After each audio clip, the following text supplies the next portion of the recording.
Mais uma vez, graça e paz a todos vocês presentes aqui, que o amor de Jesus, o amor leal, o amor incalculável, esteja em cada coração, não só hoje, mas para todo sempre. Amém?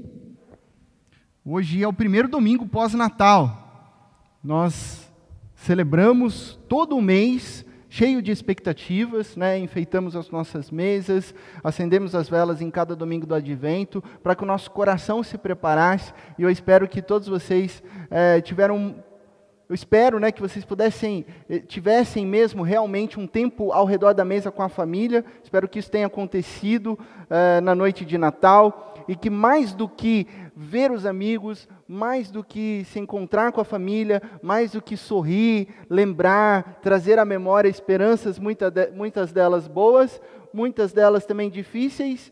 Tem sido natais, né, os últimos anos não tão fáceis, uma vez que perdemos muitas pessoas devido a essa pandemia, mas que nesse momento a gente pudesse lembrar que o Natal é em torno de Cristo Jesus, que o Natal é sobre um bebê, o Verbo que se fez carne, que foi colocado na manjedoura, e essa manjedoura aponta para a cruz, onde a cruz não é e nunca foi o fim da história, é o centro da história, mas que culmina na ressurreição e na vida, pois Cristo Jesus ressuscitou, Ele veio ao mundo para nos salvar. Então, hoje nós concluiremos uma série que permeou o mês de dezembro, a série chamada Manjedoura, Coroa e Cruz. Pegamos três símbolos visíveis, a manjedoura, a coroa e a cruz, que apontam para a realidade dos ofícios de Cristo Jesus. Então olhamos para a manjedoura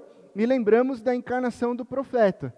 Cristo Jesus é o profeta por excelência. Olhamos para a coroa e vimos que Cristo Jesus é o Rei dos reis, o Senhor dos senhores, por todo o sempre. E hoje nós vamos conversar sobre a cruz, a terceira imagem ligada aos ofícios de Cristo Jesus. Cruz, a encarnação do sacerdote.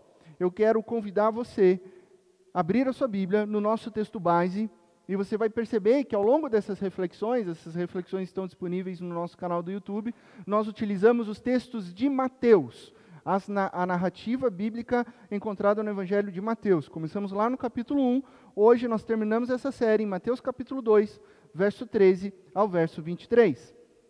Mateus capítulo 2, verso 13 ao verso 23. Diz assim a palavra de Deus: Depois que partiram, um anjo do Senhor apareceu a José em sonho e lhe disse: Levante-se, tome o menino e sua mãe e fuja para o Egito. Fique lá até que eu lhe diga, pois Herodes vai procurar o menino para matá-lo. Então ele se levantou, tomou o menino e sua mãe durante a noite e partiu para o Egito, onde ficou até a morte de Herodes. E assim se cumpriu o que o Senhor tinha dito pelo profeta: do Egito chamei o meu filho. Versículo 16. Quando Herodes percebeu que havia sido enganado pelos magos, ficou furioso e ordenou que matassem todos os meninos de 2 anos para baixo, em Belém e nas proximidades, de acordo com a informação que havia obtido dos magos. Então se cumpriu o que fora dito pelo profeta Jeremias. Verso 18. Ouviu-se uma voz em Ramá, choro e grande lamentação. É Raquel, que chora por seus filhos e recusa ser consolada, porque já não existem. Depois que Herodes morreu, um anjo do Senhor apareceu em sonho a José no Egito e disse: Levante-se, tome o menino e a sua mãe e vá para a terra de Israel, pois estão mortos os que procuravam tirar a vida do menino. Ele se levantou, tomou o menino e sua mãe e foi para a terra de Israel. Mas ao ouvir que Arquelau estava reinando na Judéia, em lugar de seu pai Herodes, teve medo de ir para lá. Tendo sido avisado em sonho, retirou-se para a região da Galileia e foi viver numa cidade chamada Nazaré. Assim cumpriu-se o que fora dito pelos profetas: ele será chamado Nazareno. Vamos orar? Pai de amor, nós te louvamos, nós te agradecemos, porque nós estamos diante da Tua Palavra. Te agradecemos porque é Natal. Te agradecemos porque Cristo Jesus, o Teu Filho, fez-se carne, habitou entre nós, vimos a tua glória. Porque Cristo Jesus é a exata expressão do seu ser, é a imagem. Obrigado porque nós fomos feitos à tua imagem. Ainda que danificados pelo pecado, em Cristo Jesus nós somos feitos nova criatura. E agora, diante desse texto, nós queremos aprender, nós queremos ser edificados pela tua palavra. Que o Senhor fale fortemente e profundamente aos nossos corações, para que saiamos daqui cheios do teu poder, cheios da tua palavra, cheios de coragem para proclamar as boas novas do teu evangelho. Em Cristo Jesus que nós oramos. Amém e amém. Cruz. Já parou para pensar no significado da cruz? Quando nós olhamos para o texto bíblico, de capa a capa, de Gênesis a Apocalipse, fala sobre Cristo Jesus. No Antigo Testamento as profecias foram ditas, no Novo Testamento a maioria delas cumpridas. Ainda falta a maravilhosa profecia da volta de Cristo Jesus, advento à espera, é a espera da segunda vinda de Jesus também. Mas no centro da história humana está a cruz. A cruz de Jesus racha a história humana entre antes e depois dele. O maior símbolo da fé cristã não é a manjedoura, poderia ser. O maior símbolo da fé cristã não é a pedra que rolou no terceiro dia, mas poderia ser. O maior símbolo da fé cristã não é um barco onde Jesus ensinava e operava milagres junto aos seus discípulos, mas poderia ser. O maior símbolo da fé cristã é a cruz.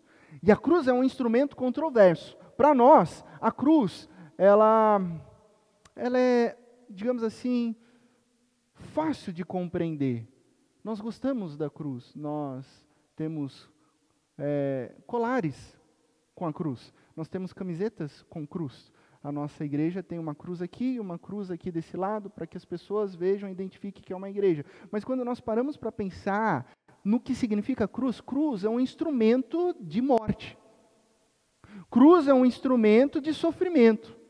O objetivo da cruz é matar pessoas que foram condenadas. E a crucificação, segundo os historiadores da época de Cristo Jesus, era o castigo muitíssimo cruel e repugnante, destinado apenas aos criminosos mais perversos. Eram para eles que era destinada a cruz. Jesus, o verbo que se fez carne, nasce para derramar o seu sangue na cruz. Perceba que a profecia diz que ele nasce para morrer, e no pior instrumento de morte que houve na história da humanidade. O começo do texto, que acabamos de ler, nos informa de um alerta do anjo de Deus para José, dizendo: pegue Jesus e Maria e fujam para o Egito, pois Herodes irá tentar matar Jesus. Cruz, sangue, morte, ameaça. É isso que envolve o texto bíblico. Há 2 semanas atrás, nós falamos sobre a genialidade de Herodes. Né? Herodes, segundo historiadores da antiguidade, Flávio Joséfo, e muitos registros que nós temos até hoje nas academias, revelam que Herodes era extremamente inteligente, um gênio, um QI, uma capacidade intelectual fora do seu tempo. Tanto em construções, tanto em ideias, tanto na sua busca por deixar o seu nome famoso. Então ele criou coisas incríveis, como cimento de secagem rápida, como portos onde não havia portos, mas ele era considerado também um gênio do mal. Ele entrava numa espécie de paranoia, achando que qualquer pessoa poderia ameaçar o seu poder. Tanto é que ele matou a sua primeira esposa, porque ele achava que ela estava conspirando contra ele. Tanto é que ele matou alguns dos seus filhos. E tanto é que ele se envolvia dentro das feiras, vestido de pessoas comuns, para ver se tinha alguém falando contra o governo dele, e se tivesse, ele matava. A ponto de Herodes determinar que quando ele morresse, matassem também todos os líderes e pessoas do governo ali, para que a população chorasse no seu funeral. Ou seja, ele sabia que não iriam chorar por ele. Então, se ele matasse todos os líderes, haveria choro no funeral dele. Fato histórico, curiosidade histórica, ele morreu, mas não mataram os líderes. Olha só, isso é uma curiosidade histórica. Mas enfim, fecha aspas aqui. Por que eu estou dizendo isso? Porque um homem como o tipo de Herodes, ele não se importa em contratar assassinos para matar crianças. Obviamente, não foi uma lei pública que liberou o assassinato de crianças ali. Não, ele contratou assassinos perversos e que foram matando as crianças ali em Belém. Então, você olha para esse texto bíblico aqui comigo, e nós vemos que a história sobre o nascimento de Jesus começa em tom de ameaça de morte. A manjedoura de Jesus está à sombra da cruz, um instrumento de morte. Ele é um bebê. Já parou para pensar nisso? O Léo colocou aqui na liturgia, Cristo Jesus veio como um bebê, indefeso. Um bebê não ameaça ninguém, só ameaça um poder tirânico. Então esse bebê indefeso tem a sua cabeça a prêmio, ele corre perigo.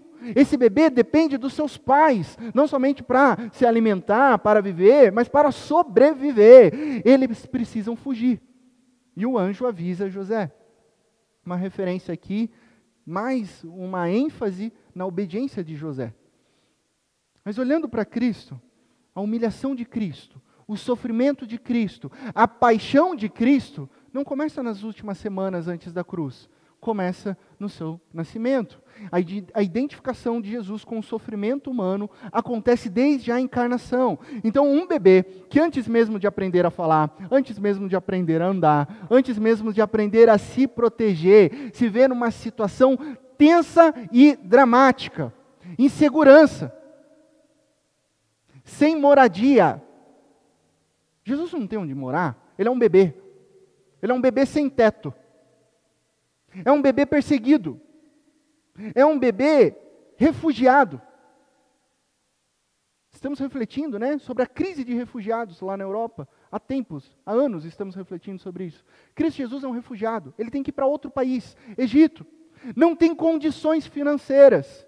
E tudo isso num contexto social de turbulência, violência, medo e opressão. O bebê Jesus é um refugiado, o bebê Jesus é um periférico, o bebê Jesus é pobre, o bebê Jesus desde o seu nascimento, ele se identifica com as mais profundas dores do sofrimento humano.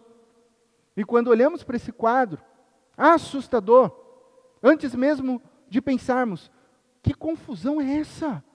Como pode o Rei dos Reis, como pode o profeta, como pode o sacerdote perfeito estar numa situação dessa? Antes de nós pensarmos isso, o texto bíblico já deixa claro aos nossos corações que é o cumprimento da profecia.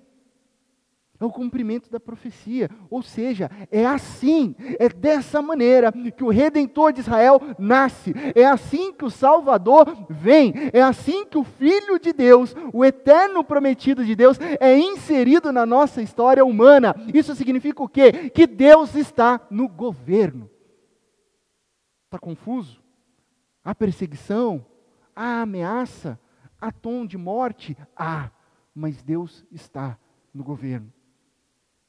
Jesus vem cumprir as Escrituras para trazer libertação, para trazer salvação, para trazer redenção. E para trazer tudo isso, Cristo Jesus nasce sim na miséria. Cristo Jesus nasce como um sem-teto. Cristo Jesus tem que fugir, ele não tem opção, ele tem que fugir do seu lar, ele tem que fugir de Israel, ele tem que ir para o Egito. Não há conforto para o bebê Jesus, não há vida fácil para o bebê Jesus, não há proteção para o bebê Jesus. Sabe por quê? Porque ele é o Emanuel, ele é o Deus conosco, tão comigo, tão contigo, que ele está no nosso sofrimento humano. Ele sabe o que a humanidade passa, ele se identifica com a nossa dor, e esse texto é sobre isso. Aí quando nós nos perguntamos, onde está Deus? Uma clássica pergunta, quando nós achamos que estamos sozinhos em meio a tribulações, a dificuldades, aquele momento que você não tem o que fazer, a não ser chorar. Quando perguntamos, será que Deus se importa? Será que Deus se importa com o que está acontecendo comigo? A resposta é sim, Ele se importa, Ele muito se importa, porque a resposta dos céus para a minha vida e para a sua vida é Cristo Jesus. Ele está conosco em todas as situações e principalmente naquelas de sofrimento, transformando toda a dor em alegria. É para isso que Jesus vem. Por isso que eu amo o Natal, por isso que nós amamos o Natal, porque o Natal é tempo de esperança, de alegria, de resposta ao sofrimento e à dor humana. A encarnação de Jesus revela que existe um plano divino.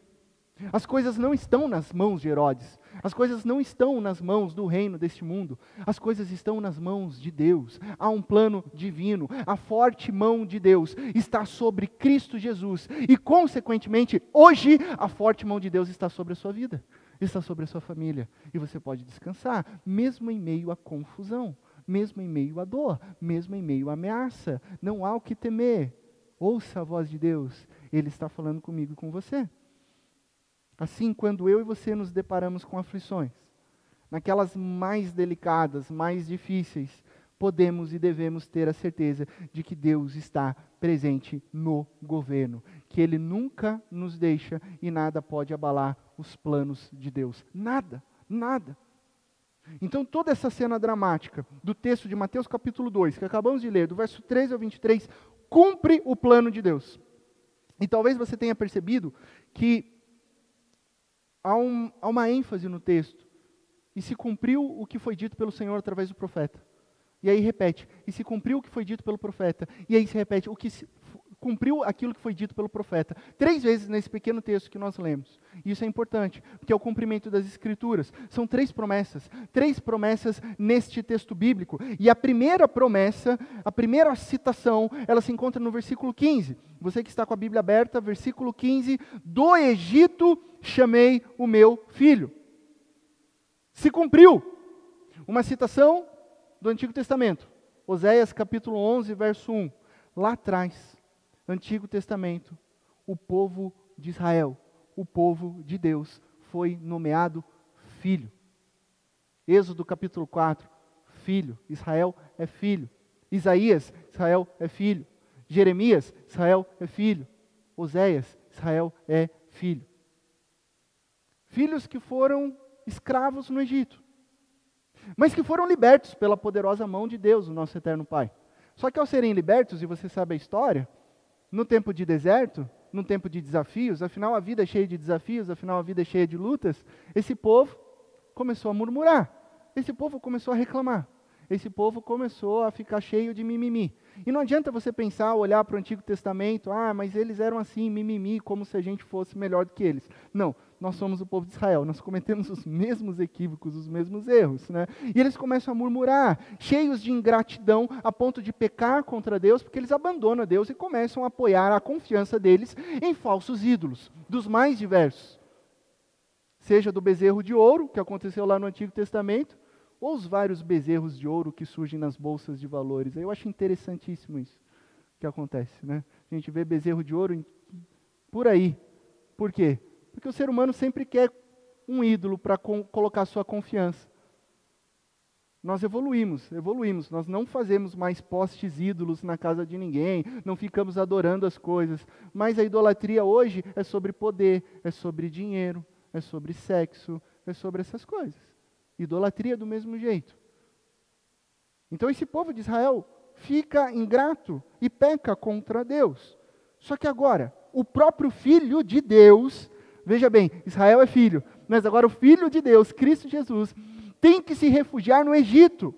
Porém, de lá, olha só o contraste com o que aconteceu no antigo Israel. De lá, o Filho de Deus sai para cumprir a missão de Deus. Onde Israel falha, onde eu e você falhamos, Cristo Jesus cumpre perfeitamente.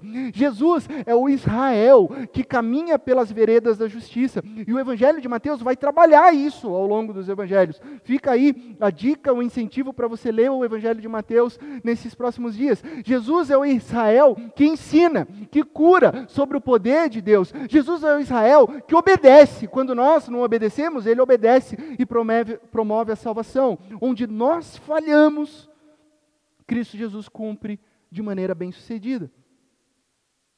Só que desde bebê, Ele passa pelo sofrimento. Desde bebê, Jesus passa pelo sofrimento para obter para nós um caminho em direção ao Pai. Você consegue imaginar fazer sofrer um bebê? É difícil, né? Não passa na nossa cabeça intencionalmente fazer um bebê sofrer. Nós oramos aqui pelas nossas crianças aqui. Que loucura pensar em machucar crianças, matar crianças. Isso é loucura. Mas Cristo Jesus passa por esse sofrimento, por esse tom de ameaça, por essa perseguição. Ele tem que, junto com seus pais, ir para um outro país. Para quê? Para abrir um caminho para nós em direção ao Pai. Quando nós compreendemos isso, olha só como é importante. Quando nós compreendemos toda a obra de Jesus, nós pensamos 2 vezes antes de reclamar. Porque Cristo Jesus fez isso por mim e por você. São vários os artigos, né, que nós lemos na internet, reportagens, algumas em tons de crítica, outras em tons de seriedade, muitas outras em tons de zombaria, mas fato é que nós vivemos uma geração mais fraca. É fato. Em todos os aspectos, emocional, psicológico, financeiro, de compromisso. Alguns colocam um tom de zombaria como a geração Nutella. Ah, minha filha não quer trabalhar. Ah, meu filho não quer saber de faculdade. Ah, meu filho... É óbvio, faz parte dessa geração. Se o seu filho não fazer faculdade, ele vai continuar jogando videogame na sua casa porque você permite isso. São vários problemas dessa geração. Ah, mas meu filho não quer nada com nada, ele acha que o trabalho paga pouco. Claro que paga pouco, porque ele usa o teu carro durante a semana e você enche o tanque. Sabe? E por aí vai, né? Então, as pessoas estão ficando ao mesmo tempo estressadas, elas estão se corroendo em ansiedade e elas estão desistindo mais facilmente. Porque é uma geração que reclama de tudo. Mesmo aqueles que, entre aspas, são bem-sucedidos, não estão satisfeitos. Ah, eu queria uma casa maior. Eu tenho 2 carros, mas eu queria um terceiro. Ah, mas não está bom esse meu emprego. Ah, mas eu falo inglês e espanhol, eu preciso falar agora francês, porque eu não estou bem com isso. Eu preciso, reclamando. Ingratidão, precisando de tudo. Sabe qual é a verdade quando a gente olha para esse texto? É o seguinte, a gente nem precisou ir para o Egito e a gente está reclamando. Essa é a grande verdade. A gente nem foi para o Egito e estamos reclamando, de barriga cheia. Eu estava ontem na casa do meu sogro, e aí a gente estava brincando com as crianças, os primos reunidos, tá, Natal, bagunça, alegria, e aí a criançada estava brincando lá com o videogame, e aí a cada jogada as crianças perguntavam, para mim e para o meu concunhado, tio, tem que apertar qual botão? Tio, tem que pular... Gente, videogame mega intuitivo. E a gente respondia, tem que apertar qual botão, tem que apertar o botão. E aí eu e o meu cunhado conversando, incomodado com isso. Que é isso? Essa criançada lê inglês, essa criançada não quer ler o que está na tela, o jogo está em português e fica perguntando para a gente. Aí ele disse um negócio que eu nunca tinha escutado antes. Ele falou assim, Laci, essa é a geração que morre de fome com a comida dentro da geladeira. Não sei se você já escutou isso, eu escutei isso pela primeira vez ontem. E eu falei, caramba, eles morrem de fome com a comida dentro da geladeira, porque tem preguiça de abrir. E não são eles, são nós também. Então nós reclamamos sem ter ido para o Egito. Jesus foi para o Egito como um bebê. Bebê! Ah, eu preciso fazer faculdade, eu preciso fazer isso, eu preciso fazer... Jesus já foi como um bebê, para nos salvar, para te salvar. Então, o recado é, levanta, para de reclamar, porque Jesus é o sacerdote que já foi e já voltou, sofreu para morrer no meu e no seu lugar. Vamos para frente, olhando para Cristo Jesus. Essa é a mensagem.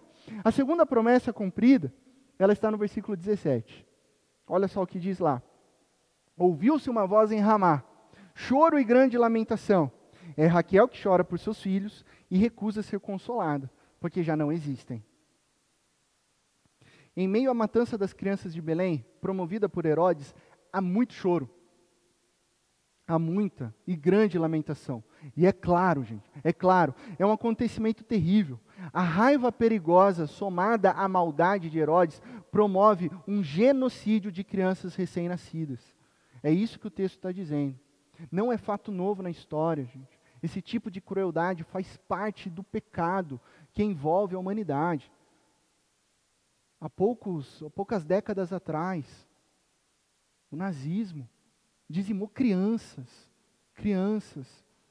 Assassinos cruéis, invadindo lares. No texto bíblico, tomando os bebês das mães. Quem é mãe aqui sabe, consegue imaginar um pouco o desespero de mãe se escondendo, correndo, procurando salvar a vida do filho, falando, me leva, mas não mata o meu filho. Quanta dor desses assassinos matando sem compaixão. Quanto desespero dessas mães que não puderam fazer nada diante de assassinos contratados por aquele que deveria proteger o povo. Essas crianças foram mortas pela adaga de Herodes. Essas crianças foram mortas por um poder tirânico, cruel, de um governo de morte, de um reino de injustiça. E aqui eu vou abrir um parênteses. Mesmo que Mateus não tenha o compromisso de explicar o porquê disso ter acontecido com crianças, eu creio que no governo de Deus, eu vejo que essas crianças, elas foram autorizadas a morrer por Cristo Jesus. Tão novas e indefesas, compartilharam do sofrimento de Cristo Jesus. Fecha parênteses. Não foi Deus que matou essas crianças, foi Herodes. Herodes, foi o pecado? Foi a desconexão que matou essas crianças. Deus autorizou. E essas crianças morreram como mártires por Cristo Jesus. Mas a reflexão que nós fazemos hoje é: quantas crianças são mortas diariamente pelos governos de Herodes espalhados na face da terra hoje? Até quando estruturas de poder vão esmagar, vão destruir as nossas crianças? Como assim, pastor? Estou falando de fome. Fome. Eu estou falando de crianças que não têm lar. Eu estou falando de crianças que não têm escola. Crianças que não têm saúde.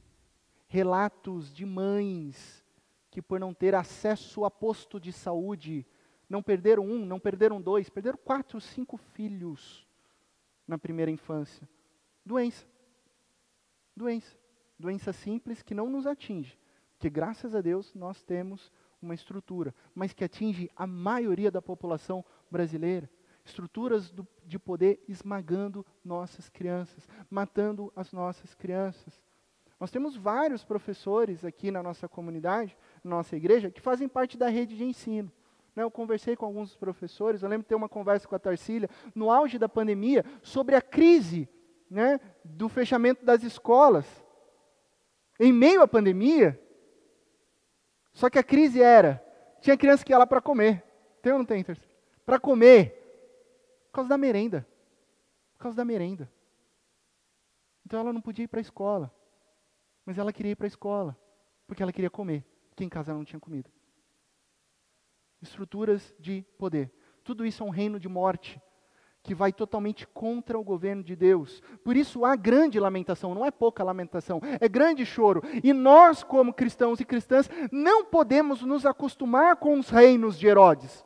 Não podemos normalizar a injustiça. É normal, então Jesus tem que ir para o Egito. É normal, criança morre mesmo. Não podemos normalizar isso. Nós temos que chorar, nós temos que combater, nós temos que olhar para Cristo Jesus. É isso que nós precisamos fazer. E a referência dessa profecia, ela é cumprida, é de Jeremias capítulo 31. Onde nós encontramos esse texto? Jeremias capítulo 31, verso 15. Só que naquele texto, no verso seguinte, diz o Senhor, verso 16 de Jeremias capítulo 31, o seu sofrimento será recompensado.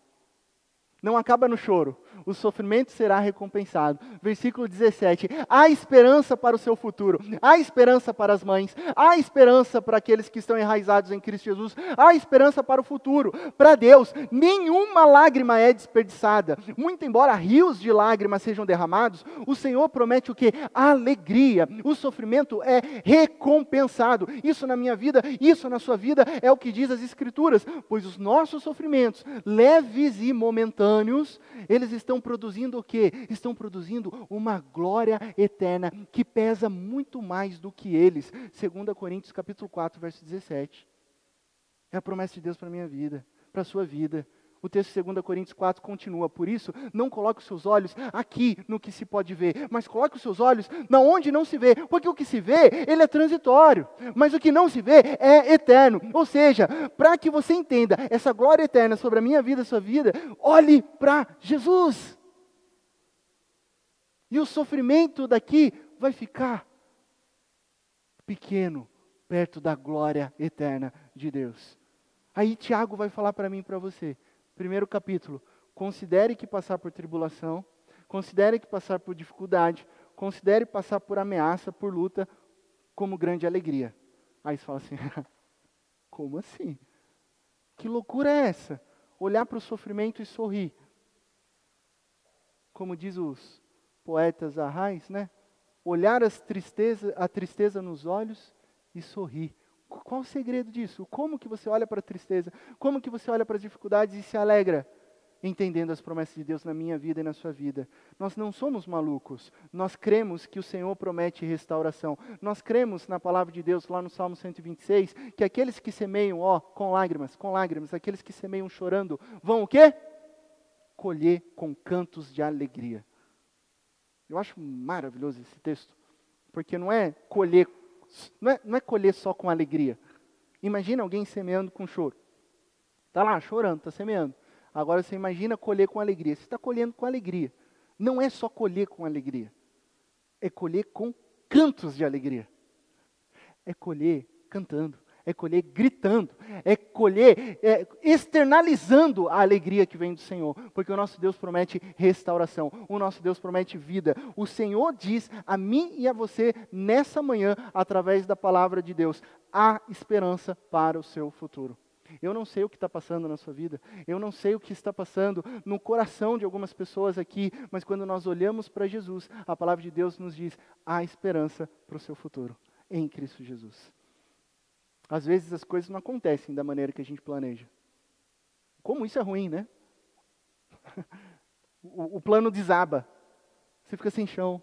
Mas eu planejei, mas eu tinha feito isso, eu tinha feito aquilo. Aí quando desmorona, você é atingido por uma coisinha muito chata, que se chama ansiedade. Mas ela é muito chata. Porque a ansiedade, ela faz você pensar em muitas opções. Mas e agora? E se eu fazer isso? E se eu fazer aquilo? E se eu fazer aquele outro? Aí você sofre por vários motivos, sendo que vai acontecer apenas um. Você sofre por vários. Então, muitas vezes, nós somos surpreendidos por coisas pelas quais a gente não deseja, e nos abatem. Entretanto, para aqueles que estão fundamentados em Deus, nós sabemos que após as lágrimas vem a esperança e a vida. Vem a esperança e a vida. Você pode continuar crendo, você pode continuar confiando. E o nascimento de Jesus é a maior prova de amor e a certeza de que Deus renova todas as coisas, transformando tudo em alegria. Terceira e última promessa do texto. Depois que Herodes morreu, Jesus volta do exílio do Egito. Então, no verso 23, último verso do nosso texto, temos o cumprimento da promessa. Ele será chamado Nazareno. Jesus vai para o Egito, Jesus volta para o Egito, e agora ele será chamado Nazareno, porque vai viver em Nazaré. Essa citação é referente a Isaías capítulo 11, verso 1. Um ramo surgirá do tronco de Jessé, e das suas raízes brotará um renovo. Mas cadê a palavra Nazaré aqui, pastor? Não tem referência? Tem. Essa palavrinha ramo, em hebraico, o radical dessa palavra é o mesmo para o grego Nazareno. Então vem da mesma raiz. E o texto de Isaías capítulo 11, ele aponta claramente para o Messias. Por isso que em cada acendimento da vela, nós lemos Isaías capítulo 11 do verso 1. Eu lia o verso 1, a igreja respondia com o verso 2. E nós fomos respondendo quem é Jesus. E na noite de Natal, nós lemos Isaías 11, do verso 1 ao verso 9. Porque aponta para Jesus. Um ramo brotar do tronco significa o quê? Consegue visualizar uma imagem? Tem um tronco, uma árvore, alguém corta essa árvore e fica apenas o tronco. Derruba a árvore fora do tronco, a árvore fora da raiz, ela não tem vida, ela seca, ela é jogada fora. E de repente você olha para aquele tronco e fala assim, não tem mais esperança, não tem mais árvore, não tem mais fruto, não tem mais cor, não tem mais verde. Mas de repente daquele tronco surge um broto. Esperança, renovo, vida. Um ramo brotar de um tronco é recomeço. Um ramo brotar no tronco de Jessé significa que a casa de Davi, o reinado de Davi será renovado. Não vai acabar, até porque é uma promessa de Deus lá no livro de Reis. Que a casa de Davi, pela casa de Davi virá o rei dos reis. Então um ramo brotar é o cumprimento da aliança de Deus com o seu povo. É o cumprimento da salvação. Deus não desiste das suas promessas. Deus não falha. E nós estamos alicerçados nas promessas de Deus. Eu vou dizer uma coisa aqui, eu tenho dificuldade com a expressão, dificuldade, não é assim, bronca nem nada, com aquela expressão assim, Deus não desiste de mim, Deus não desiste de você. E por que eu tenho essa certa dificuldade? Assim, porque assim, sendo bem sincero, Deus ele não tem um compromisso comigo, Ele não tem um compromisso com você, não é sobre nós. Na verdade, nós é que nos afastamos de Deus. Só que Deus é tão amoroso, tão gracioso, que Ele fez uma aliança conosco. Uma aliança de restauração, de arrependimento, perdão, salvação e redenção. Ainda que nós quebremos essa aliança, Deus não falha, Deus não quebra a aliança. Então Deus não desiste das suas promessas, Deus não desiste das suas alianças, e que por consequência, eu e você estamos dentro dessa aliança. Então, no final das contas, Ele não desiste de nós, claro, mas Ele não desiste das suas promessas. Então não há o que temer, Ele não desiste da sua aliança, nós estamos alicerçados nele. Se Ele diz que é vida que nós teremos, é vida que nós vamos desfrutar, porque Deus não falha. Ele não desiste de suas promessas. Mas além disso, Jesus ser chamado Nazareno é muito significativo. É muito significativo. Porque essa interpretação é a luz da cruz de Jesus. Essa interpretação é a luz da missão. Da missão. Ser identificado como Nazareno da Galileia, onde nos próximos capítulos Mateus vai falar que tipo de Galileia é essa? É a Galileia dos gentios. É o mesmo que ser identificado. Jesus é o Jesus do povo. Sabe o que significa Jesus de Nazaré? Significa Jesus do povão. É isso que significa. Galileia dos gentios. Galileia da galera. Galileia de todos. Todos. A comunidade dos insignificantes. A comunidade dos desprezados. Porque lá na Galileia o pessoal era desprezado, era marginalizado. Por quê? Porque eles eram os não-judeus, né? Os gentios. Por isso Jesus foi desprezado, como todos os habitantes de Nazaré assim foram. Jesus foi desprezado. Sabe um negócio que assim, dá uma facada no coração de pai e mãe? Você que é pai e mãe, talvez você nunca tenha enfrentado esse problema, talvez você tenha enfrentado. Mas que dói no pai e na mãe, mais do que nos filhos, é ver o desprezo de outras crianças para com um filho seu. Dói, machuca, dói na gente. Isso acontece em casa. A Bela estava aqui, né, minha filha, desceu lá. É uma criança muito amada em casa. E ela é muito amada aqui na igreja. E por ela ser amada em casa, e ela ser amada aqui na igreja, vocês veem a Bela toda conversa, fala, bate papo e tal. Mas por todas as escolas que ela passou, as meninas mais populares a desprezam intencionalmente. E a gente conversa sobre isso. Conforme ela vai crescendo, ela vai verbalizando. E ela fala. E ela vai falando de um jeito sério para mim. Pai, aconteceu isso. Elas falam que eu sou assim. Elas falam que eu sou boba. Elas dão risada porque eu não uso a maquiagem tal. Elas dão risada por causa da minha roupa. Eu quero brincar no parquinho ainda, elas me chamam de bebezona, pá, sei lá o quê. E eu vou me segurando, que eu tenho que me manter, né? Mas vai doendo, vai doendo. Vai doendo porque às vezes são coisas assim sérias, assim. Pai, eu fui sentar lá para comer o lanche, todas elas se levantaram. Ai, dói, né? Sério, filha? Aí eu tenho que respirar e falar, mas o que você fez? tem um amigo meu, o Rafa, ninguém gosta dele. Mas daí eu vejo que assim, ele fica tão sozinho, daí eu me tornei super amiga do Rafa. Então eu sento com o Rafa. Daí eu falo, é isso aí, filha, brilha a luz de Jesus. É isso aí. Mas dói, né? Então faz parte da vida. E uma das lições que eu tenho ensinado a Isabela, né? E conforme ela vai crescendo, vai se tornando interessante que ela é excluída mesmo por ela ser cristã. Ainda que seja subjetivamente, mas é porque ela não faz as mesmas coisas. Ela foi numa festa infantil, ela reclamou que as músicas não eram legais, as músicas que estavam tocando. Então, ela vai sendo desprezada. Aí eu tenho ensinado ela, falei, filha, fica tranquila. Jesus foi desprezado. Filha, essa é a nossa missão aqui. A gente vai ser desprezado.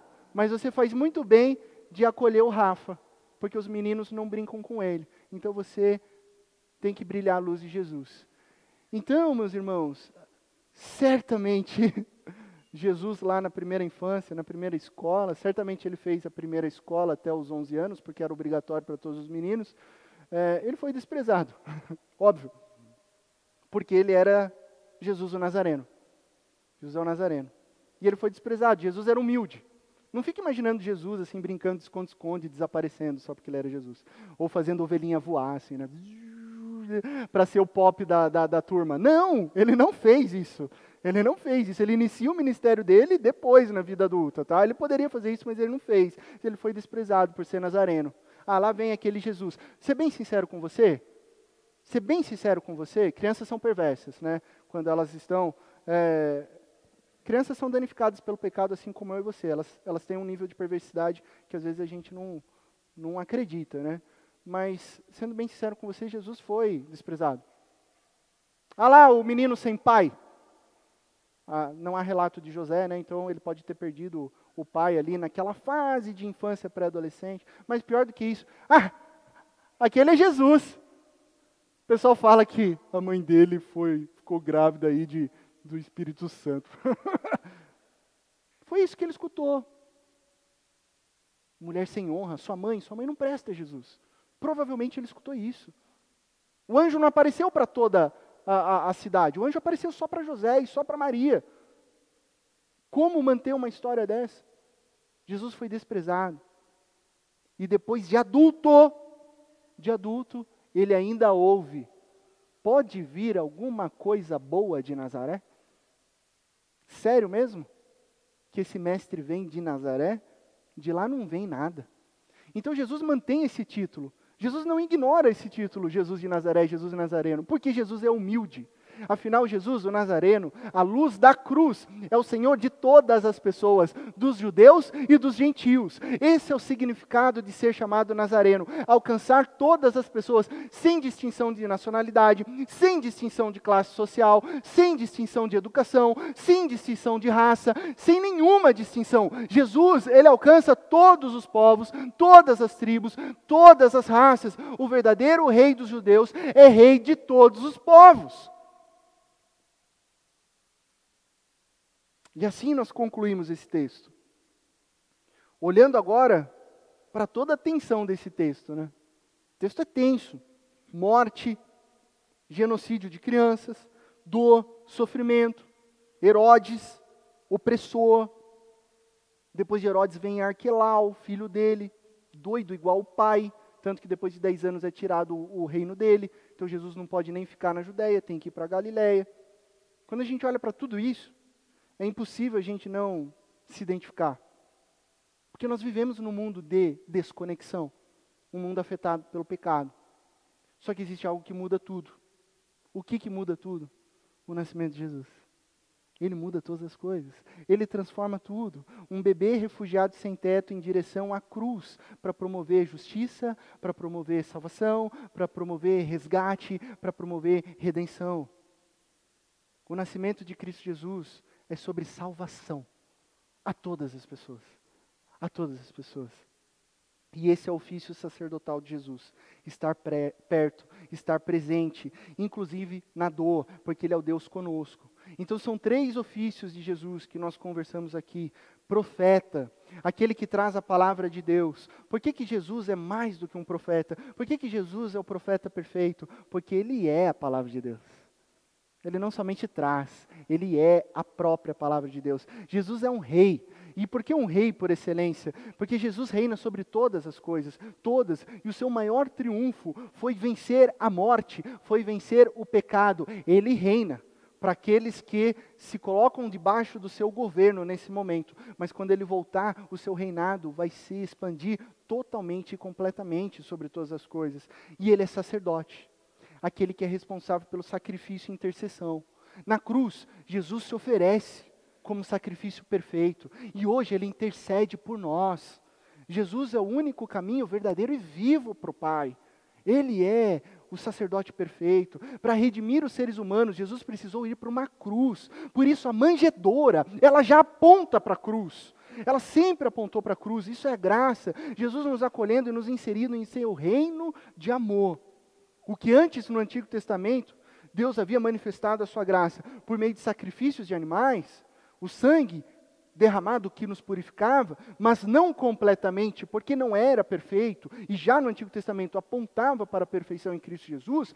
Agora, por meio de Cristo, Deus se manifestou a maravilhosa graça através do seu próprio Filho, porque Ele é o Cordeiro de Deus que tira o pecado do mundo. Ele é Jesus.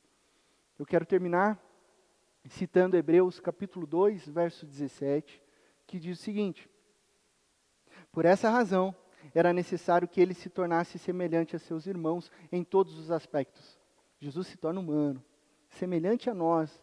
Jesus sentiu dor, Jesus sentiu fome, Jesus sentiu frio, Jesus sentiu calor, Jesus deu risada, Jesus sentiu cócegas, Jesus precisou que Maria limpasse o narizinho dele, Jesus precisou que Maria ensinasse ele a falar. Jesus se identificou conosco em todos os aspectos, para se tornar sumo sacerdote, misericordioso e fiel com relação a Deus e fazer propiciação pelos pecados do povo. Eu vou dizer para vocês que a adaga de Herodes nunca errou o alvo, mas não conseguiu matar Jesus. O reino das trevas consegue tentar tudo e consegue tentar a todos, eu e você, mas Jesus nunca pecou. Jesus foi crucificado em nosso lugar, mas ele venceu o pecado e a morte. Jesus foi morto, mas ele ressuscitou, vive e reina eternamente. Quando nós nos colocamos diante desse texto, temos a certeza de que os planos do mal podem e fazem grandes estragos. Sim, fazem, mas eles nunca prosperam, porque nunca serão maiores do que a providência divina sobre nós. O nascimento de Jesus revela a esperança. A encarnação do sacerdote aponta para a vida. A cruz mostra que aquele que começou a boa obra em mim e em você vai completá-la até o dia da volta de Cristo Jesus. Quando nós olhamos para Jesus de Nazaré, o Espírito Santo de Deus lembra o meu e o seu coração. Há esperança para o seu futuro. A mensagem é: há esperança para o seu futuro. Não sou eu quem estou dizendo isso. Assim declara o Senhor, o nosso Deus. A Ele toda honra, toda glória. Amém?